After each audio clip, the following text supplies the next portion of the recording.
মাত্র না যাদের জন্য আমি বলে থেকে এটা মনে রাখবা তোমরা, সেটা হচ্ছে বেহেশত আর দোজখ কেন তৈরি করা হয়েছে। এখন কিতাবে অনেক কিছু লেখে, সেটা কিতাবের ভাষা। আসল হচ্ছে বেহেশত হচ্ছে ওই সমস্ত লোকদের জন্য যারা নূরে মুজাসসাম হাবিবুল্লাহ হুজুর পাক সাল্লাল্লাহু আলাইহি ওয়াসাল্লামের প্রতি মহব্বত স্থাপন করতে পারবে। সুবহানাল্লাহ।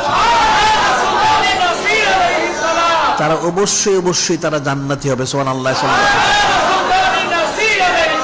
আর জাহান্নাম হচ্ছে ওই সমস্ত লোকদের যারা চরম বেয়াদব, তাদের জন্য জাহান্নাম। নাউজুবিল্লাহ। যারা নূরে মুজাসসাম হাবিবুল্লাহ হুজুর পাক সাল্লাল্লাহু আলাইহি ওয়াসাল্লাম ওনার সামনে চুচারা কিলকাল করে, এদের জন্য জাহান্নাম, এদের জন্য জাহান্নাম, অন্য কারোর জন্য না। একটা লোক যত কিছুই করুক, নিসবত করব ছাড়া তার কোনো আমল কোনোদিন কবুল হবে না। যেমন হাদিস রয়ে গেছে, আবু মাসউদ আনসারী বলছেন, ক্বালা রাসূলুল্লাহ সাল্লাল্লাহু আলাইহি ওয়াসাল্লাম মান সাল্লা সালাতান,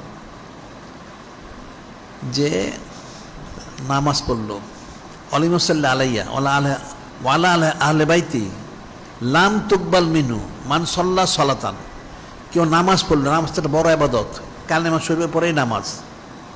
এটাই বলা হচ্ছে, কেউ নামাজ পড়লো 2 রাকাত 4 রাকাত 100 রাকাত 1000 রাকাত, মান সাল্লা ওয়ালাম ইউসাল্লি ফিহা আলাইয়া ওয়ালা আলা আহলে বাইতি।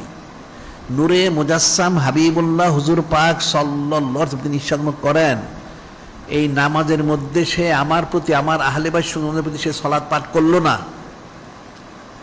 এই নামাজের মধ্যে সে আমার প্রতি নূরে মুজাসসাম হাবিবুল্লাহ হুজুর পাক সাল্লাল্লাহু আলাইহি ওয়াসাল্লাম ওনার প্রতি এবং ওনার মহাসম্মানীয় হযরত আহলু বাইত শরীফ আলাইহিমুস সালাম ওনাদের প্রতি সে সালাত পাঠ করলো না, তার এই নামাজ কিয়ামত পর্যন্ত কোনোদিন কবুল হবে না। নাউজুবিল্লাহ।